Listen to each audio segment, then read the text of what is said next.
kuya lang daw ilang ginakuan, ginakuyan, siyempre, no? Eh, lasang man yun to, nakita ni Sir Chico, itong ilang lugar, kalasangan, no? Kagi pagkat mga kuan. So, Sa ilang magian pastor, kuan, aside sa kalasangan.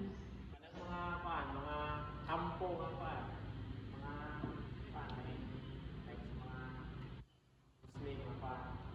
Isa po niya nga bata, nagpunit na siya kuan.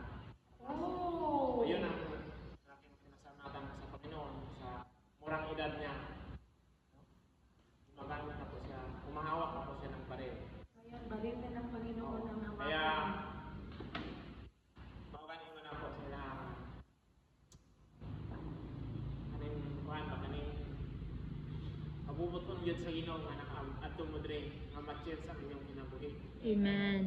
Kay lisod man nga ako sa pastor, sige, sulti sila nga dili man ko na angay nga himuon ninyo doon mo na ko kay bata pa kayo mo sila marang nalipay sila dito sa ilang hinihimo. So pansin ko hamak mo yung dili yun pa kay mabilang yun ang pa kanang tubo sa parang kay taas mo to. So grabe yun ang akong kuan makahadlok ba yun ang himo nila ko. Then hadlok pa na ko layo na yun sila sa Ginoo. Nagpasalamat ko sa Ginoo kay nga naman sila ang ipadala diri sa Ginoo kung nakapaminaw sila sa pulong sa Ginoo. So, base dito sa ilang nadungog na wala imposible nga dili mabag-o kung ang Ginoo tawag ka nato. Amen. So, John Pio, Gabriel, sa inyong buhay ngayon kailangan mabago na po yan at sumunod na po kayo sa Panginoon. Hindi na po tayo sumunod sa mga landas na hindi nakakabuti sa ating buhay. Lalo-lalo na po, sabi ni Ma'am, kayo ang pag-asa ng bayan. Ang kabataan ng pag-asa ng bayan. At si Jesus, ang ating, yung ating pag-asa na makapagbigay sa atin ng kaligtasan. Na hindi po yung baril na hawak natin. Yun kasi yung paniniwala nila.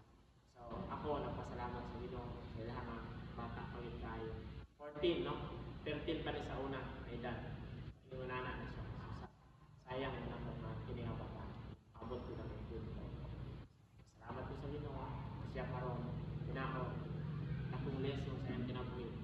Madili kapasigarbo sa may gunit, kundi ang pasigarbo ang tulong sa Ginoo.